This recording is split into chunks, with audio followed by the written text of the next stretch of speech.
ማምረት ብቻ ሳይሆን ያመረትንበትን እሴት ጨምረን አሁን በክላስተር አደራጅተን ወደ ኩባንያ ያሸጋገርናቸው አርሶ አደሮች የወደፊት የኢትዮጵያ ተስፋዎች ከኛ አገር አልፈው ሌላ አገር በኩባንያ መልክ ኢንቨስተር እንዲሆኑ እየሰራን ነው። የማሽላ ምርት ደግሞ እንዴት ነው መጠቀም ያለብን የሚለውን ሀረማያ ዩኒቨርሲቲ በማሽላ ምርምር ደግሞ የታወቀ ትልቁ ዩኒቨርሲቲ ነው አጠገባችን ያለው። ስለዚህ ቶሎ ደራሽ ውሃን መቋቋም የሚችል ምን አይነት ዝርያ ነው የሚለውን ከነሱ ጋር ተማከርን። እነሱ ደግሞ በዛ ምርት ያገኙትን ሰጡን።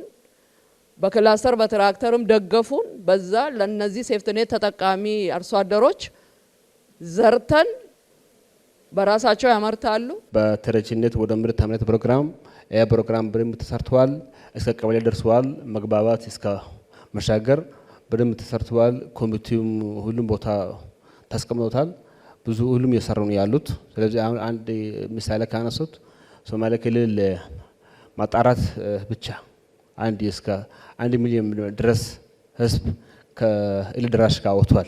የናቹራል ሪሶርስ ኮንዘርቬሽን አንሳር በተለይ አፈርና ውሃ ጥበቃ፣ የጌጦች ልማት መሬት እና የተለያዩ ቤዚክ የሆነ የአካባቢን በተለይ የገጠር የአርብቶ አደር ማህበረሰብ ጥሩ ሰርቪስ መስጠት የሚችሉ መሰረተ ልማቶች ተሰርተዋል።